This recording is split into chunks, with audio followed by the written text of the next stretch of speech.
Good morning everyone. How are you dear students? Have a good day. I am Mr. Sonlal, your English teacher. You are welcomed in online classes of Adarsh Senior Secondary School Khaishergarh. Adarsh senior secondary school खाइशेरगढ़ की online classes में आपका स्वागत है। आज मैं आपके लिए लेके आया हूँ 10th क्लास की पोएम सेकंड के 2 स्टेंजे कॉम्प्रिहेंशन के लिए। So let's start the first stanza. Far far from gusty wave these children face like rootless weeds, the hair torn round their pallor, the tall girl with her bag down head, the paper seeming boy with red eyes, the stunt unlucky hair of twist bones reciting a father's gunland disease. His lesson from his desk at back of the dim class. One unnoted, sweet and young. His eyes live in a dream of squirrel game in the tree room. Other than this. Hindi translation हम पहले कर चुके हैं, फिर भी एक बार जल्दी Hindi translation मैं दोबारा से कर देता हूँ और उसके बाद में इसके क्वेश्चन आंसर हम करेंगे। फार फार फ्रॉम गस्टी वेव, तूफानी लहरों से दूर। फार फार फ्रॉम गस्टी वेव होता है समुद्री लहरों से दूर। दीज चिल्ड्रन फेस, इन बच्चों के चेहरे। लाइक रूटलेस वीड्स, जंगली खरपतवार की तरह दिखाई देते हैं। The hair torn round their pallor, और बाल जो उनके चेहरे के चारों ओर, पीले चेहरे के चारों ओर फैले हुए हैं। The tall girl with her वेग डाउन हेड, एक लंबी लड़की जिसका सिर उसके बालों के बोझ से झुका हुआ है। The paper seeming boy with rat's eyes, और कागज के समान पतला दिखने वाला लड़का जिसकी आंखें जो है ना चूहे की आंखों जैसी दिखाई देती है। द स्टंटेड अनलक्की हेयर, वह अभागा। The stunted unlucky heir of twist bone, वह मुड़ी हुई हड्डियों का अभागा उत्तराधिकारी है। वह मुड़ी हुई हड्डियों का अभागा उत्तराधिकारी है। अनलक्की हेयर होता है अभागा उत्तराधिकारी, और ट्विस्ट बोन होता है मुड़ी हुई हड्डियों का। रिसाइटिंग ए फादर्स गनलैंड डिजीज, रिसाइटिंग मैंने पढ़ रहा है। Reciting his lesson from his desk, जो कि पहले इससे पहले ये लाइन इसमें आएगी। Reciting his lesson from his desk, वह अपने डेस्क से पाठ पढ़ रहा है। और वो उत्तराधिकारी किस चीज का है? ए फादर गनर्ल डिजीज, फादर के गठिया रोग का डिजीज। फादर के गठिया रोग, फादर का जो गठिया रोग है ना, उसका एक प्रकार से उत्तराधिकारी है। At back of his dim class, धुंधली कक्षा के आखिर में। At back of the dim class, धुंधली कक्षा के आखिर में। One unnoted, sweet and young, एक अननोटेड होता है जिसकी तरफ कोई ध्यान नहीं दे रहा। एक अननोटेड बॉय जो कि बहुत ही स्वीट और यंग है। His eyes live in a dream, उसकी आंखों में एक अलग ही स्वप्न तैर रहा है। His eyes lives in a dream, उसकी आंखों में जो है ना एक अलग ही सपना दिखाई दे रहा है। और स्क्वेयर गेम, गिलेरियों के खेल का। इन द ट्री रूम, या फिर कमरे के अंदर वृक्षों का। अदर देन दिस, या इससे भी कुछ अलग। सो ये तो इसकी हिंदी ट्रांसलेशन है। अब आगे हम इसका स्टेंजे का कॉम्प्रिहेंशन के क्वेश्चन करेंगे। तो इसमें जो +2 की जो कॉम्प्रिहेंशन के स्टेंजे जो एग्जाम में आते हैं ना, वो 2 टाइप के आते हैं, टाइप 1 एंड टाइप 2। एक तो ये ऑप्शनल वाले क्वेश्चन भी हो सकते हैं, और ऐसे ये क्वेश्चन भी हो सकते हैं, जैसे मतलब आंसर, फुल आंसर लेना।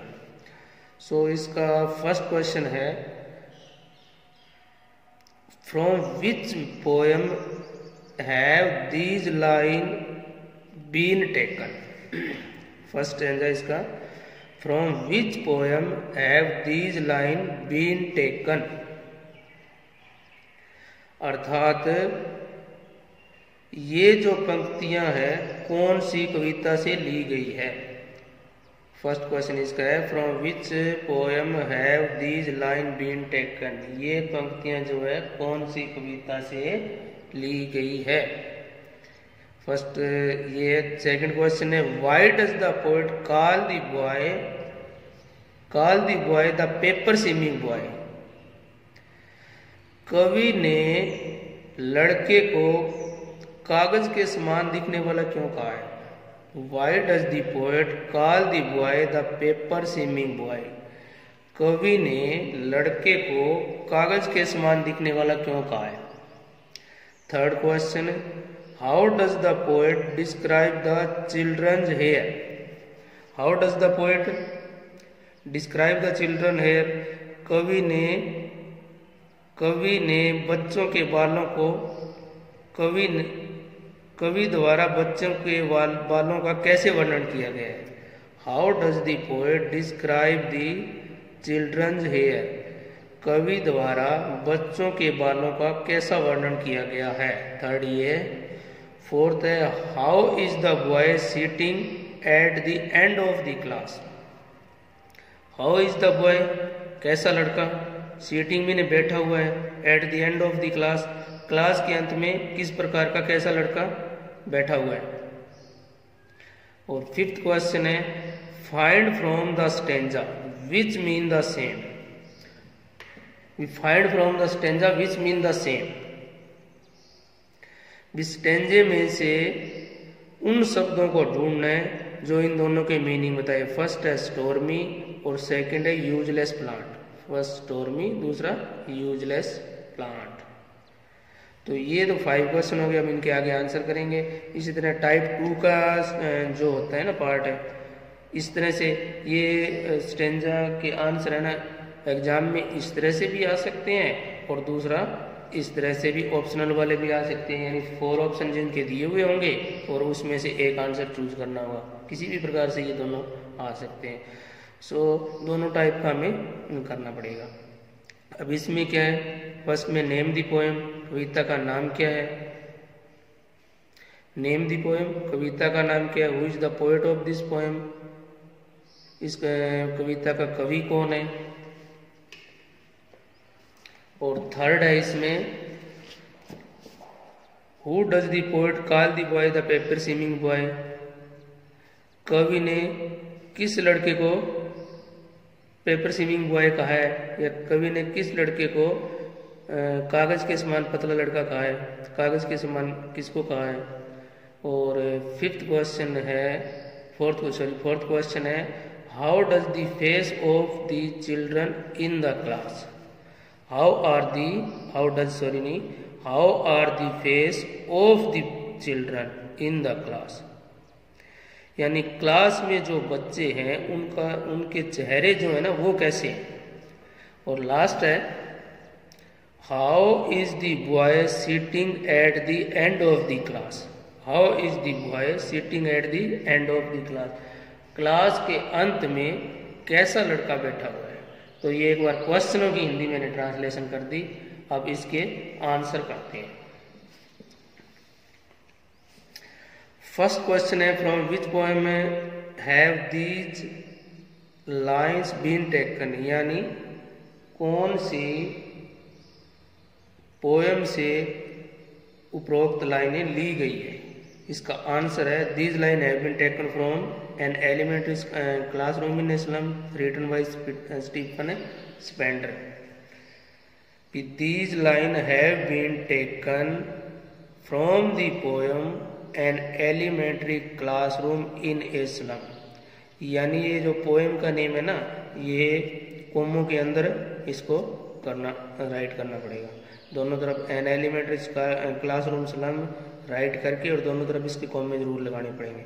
और रिटन बाय स्टीफन स्पेंडर, इसमें नहीं दिया गया, इसकी दोनों तरफ हम कॉमे लगा सकते हैं, Stephen Spender. Second question, how does the poet call the boy the paper swimming boy? Paper swimming क्यों कहा है? कागज के समान पतला, लड़के को कागज के समान पतला क्यों कहा गया? क्योंकि वो बिल्कुल ही पतला है, दिखने में बिल्कुल ही थिन दिखाई दे रहा है। तो इसका आंसर ये है, he calls the boy the paper swimming because he is very thin, क्योंकि वह बहुत ही पतला है।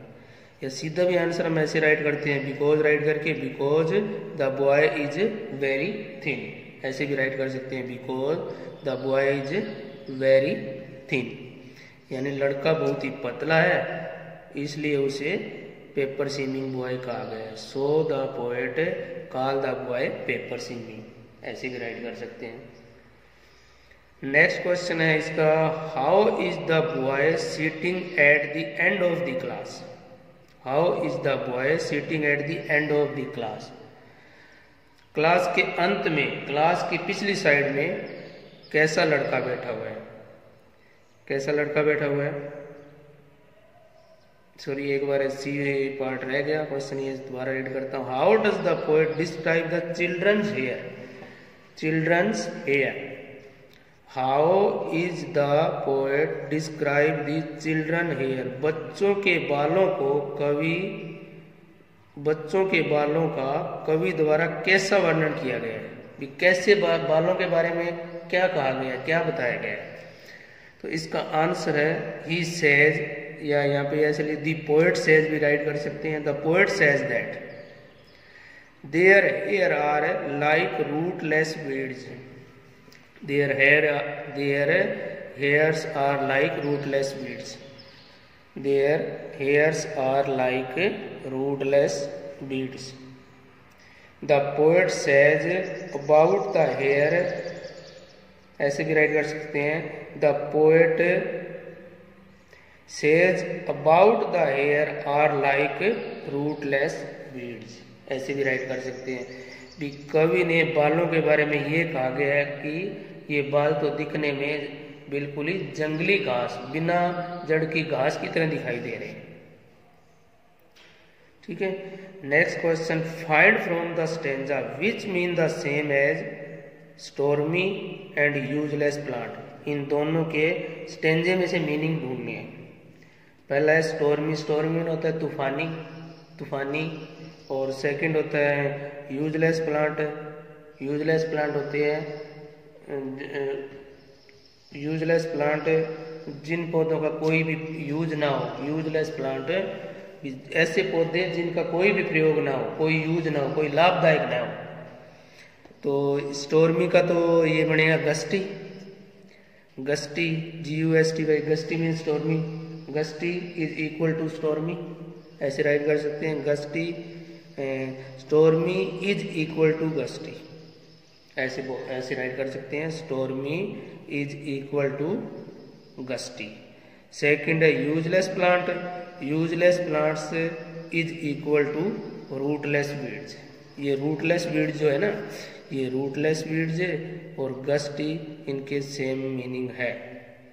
वीड्स लिखा हुआ है, रूटलेस वीड्स भी आप पूरा इसमें आंसर में दिया हुआ भी है, गस्टी और वीड्स। अब टाइप 2 के name the poem.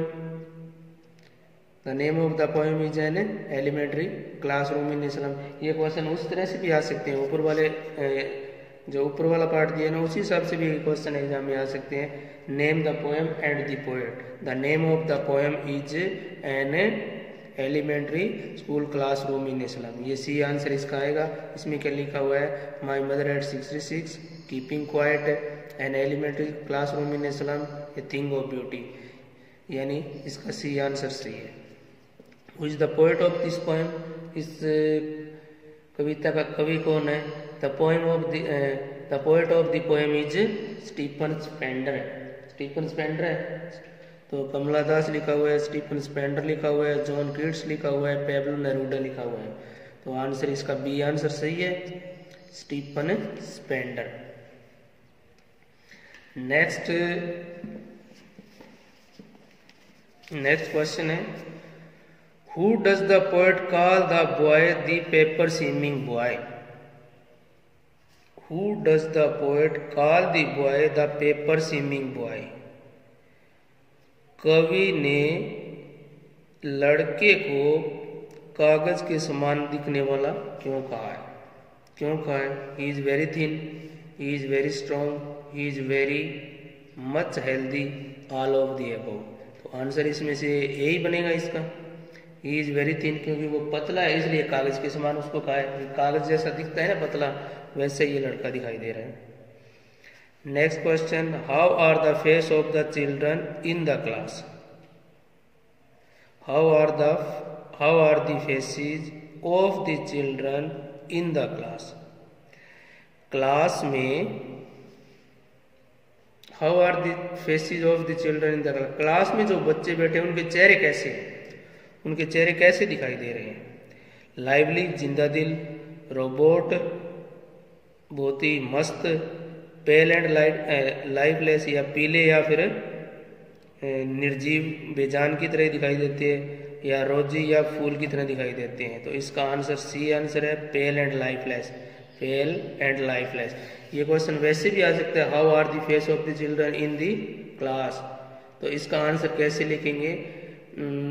The face of the children in the class are pale and lifeless, ऐसे भी लिख सकते हैं इसका आंसर। फिफ्थ क्वेश्चन है, how is the boy sitting at the end of the class?